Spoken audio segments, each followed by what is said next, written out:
When you are conducting screenings for adverse childhood experiences, really try to think about them at various levels. So you have individual relationship level factors. So you have things such as the parent's age, the socioeconomic status of the family, whether there are a large number of children in the family. You have relational variables to consider. So what is that parent-child relationship like? You also have community and societal factors. So are there things at the community level, for example, social support? Is there a lot of social support in the family? Are there policies in place in schools, for example, that might be impacting how a child is progressing in treatment, or that might impact how a child can progress in treatment? So making sure that as you're conducting your assessments that you're also assessing the myriad of things that can affect the child and his or her family. When I'm conducting screenings with families and looking for particular risks and protective factors, some of the things that pop out for me are looking at families that might be isolated. Not having an active or available social support network is a pretty big risk factor for being able to early identify instances of adverse childhood experiences. Particular cultures are at higher risk for this type of scenario or circumstance, such as immigrant families.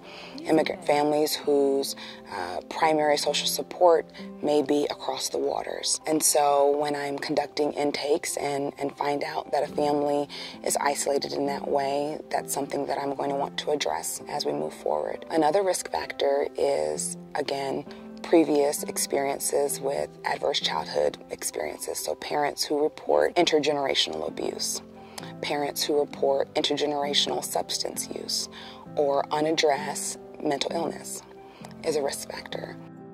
As a mental health provider, you may be called upon to address trauma and other symptoms resulting from exposure to ACEs. This work may include screening children for exposure to ACEs and related risk factors. You may also need to assess parents and caregivers for exposure to ACEs and related symptoms so they can receive appropriate care and, ultimately, reduce the chance that their children will experience ACEs.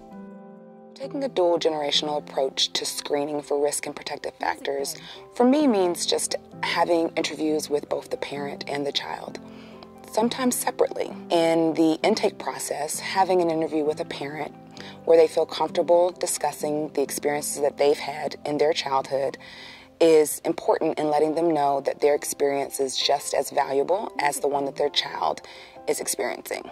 For many families, when they bring a child to treatment, they are under the assumption that you as the provider are here to treat their child and not to treat them.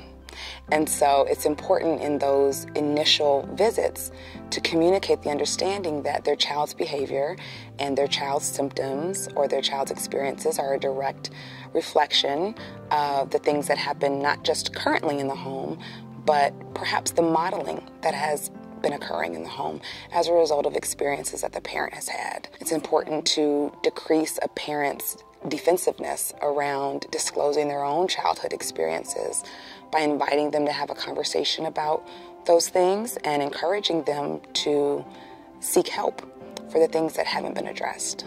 Screening tools and techniques should be evidence-based and acceptable to the population with whom they'll be used. Visit the resources section of this training for more information and links to validated assessment tools that you can use with individuals, groups, and communities. Depending on the background and cultural experiences of the children, families, and communities you're working with, remember that some tools and techniques will require adaptation. While screening for risk factors can provide valuable information, mental health providers should also work to identify protective factors that can be enhanced or developed. Take a moment to review factors that can protect against ACEs.